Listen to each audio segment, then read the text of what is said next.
Welcome to another edition of Straight Shooting Sports Talk, and I'm your host, Dujane Bland, and today we stay in the NFC South, and we are talking about the Carolina Panthers. Yes, the 7-9 Carolina Panthers. We kind of didn't expect them to be 7-9, but then again, when you look at the team as a whole last year and going into this season, they really do need some serious help. Cam Newton did not come back as the guy that was in 2011. He was not that same guy. Looked like his work ethic maybe dropped off a little bit. I don't know. That's a perception. I know he was very frustrated in a lot of situations, and rightfully so. When you look at the offensive side of the ball, the inconsistencies at the wide receiver position, Brandon LaFell looked promising, and then fell off. Went MIA. Couldn't find the guy to save his life. And we know on the opposite side, Steve Smith is Steve Smith, but Steve Smith is getting old. They need serious help at the wide receiver position, some guys that he can get the ball to and be able to stretch the offense so they can open up the backfield and have a consistent running game, because we know they have stout guys back there that can run the ball, including Cam Newton. I mean, dude's a running back or tight end playing quarterback. I mean, huge guy that can run the ball effectively and get those short yards on third and short. Now, they also need offensive line help. It showed up in various facets. The run game really suffered because of a lack of really having cohesiveness on the offensive line. And then Cam Newton's shall I say, Rex Grossman-like style at times, throwing interceptions, throwing ill-advised passes because he's feeling the pressure, feeling the need to make a play and not having the time to do so. So two positions there on the offensive side.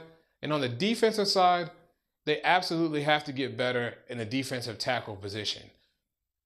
Cannot not have a pass rush. In this league, with no pass rush and with the caliber of quarterbacks they face in this division, standing back here, being able to pose and do GQ-like poses and then make a play, if they're picking you apart time after time after time, it's wearing your defense out. And then it puts pressure on the offense to have to score more points than the opponent. And you can't have that happen. They have to get pass rush so they can be able to get these teams off the field on third down and create the third and longs. With that being said, they need cornerback help. Need guys who can play a little bit better, a little bit sounder, and really it's just a matter of having depth. I don't think they had a lot of depth last year, and that's what they need. They need guys who can come in, fill the spots when others get hurt, so that this team can continue to roll along and hopefully improve from that 7-9 and challenge the Atlanta Falcons for the NFC South title and hopefully have a playoff appearance. But we'll see. It's going to be a tough uphill battle for a team struggling with for salary cap room. Now, we end our NFC South talks with the NFC South champions, the Atlanta Falcons. And boy, did they make a huge splash and an excellent move in picking up Steven Jackson. You get a dump truck for a dump truck. You release a dump truck who's been beat up, kind of slowed down, engine's not working very well, and you go get another used dump truck in Steven Jackson. They're obviously in win now mode. You get Tony Gonzalez back for another year. They have two lethal weapons on the outside. What more can you say? Yes, I know. They got rid of Johnny Abraham. They pick up Osi.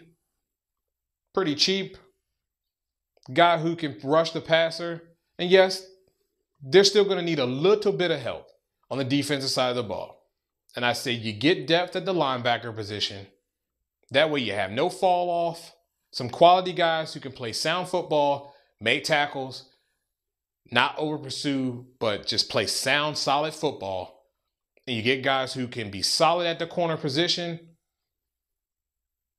And you, my friends, could be looking at actually hoisting a Super Bowl trophy easily. I mean, this run game with this offense has just went straight to a whole nother level. And I think with that offensive line, with Matt Ryan and all the weapons that you have, it's a scary situation. The only thing they have to do is play good defense. It doesn't even have to be great. It's just good. Because we know with 2 wide receivers and Julio Jones and Roddy White, then you have Tony Gonzalez, then you have Steven Jackson that could potentially come out of the backfield, catch a ball, dump truck some people. You can put points on the board. That is not the question. And you know what? The great thing is this team is $21 million under the cap. No problems. These guys in management has done an excellent job with this football team, but they're clearly in win now mode. And with all the changes in Baltimore, doesn't appear to be too many people in their way, except for the San Francisco 49ers. But I think this time, they will get it done to get into the big dance. But I think they're your favorites in the NFC South, clearly. I mean, anybody else you think is better than that? Absolutely not.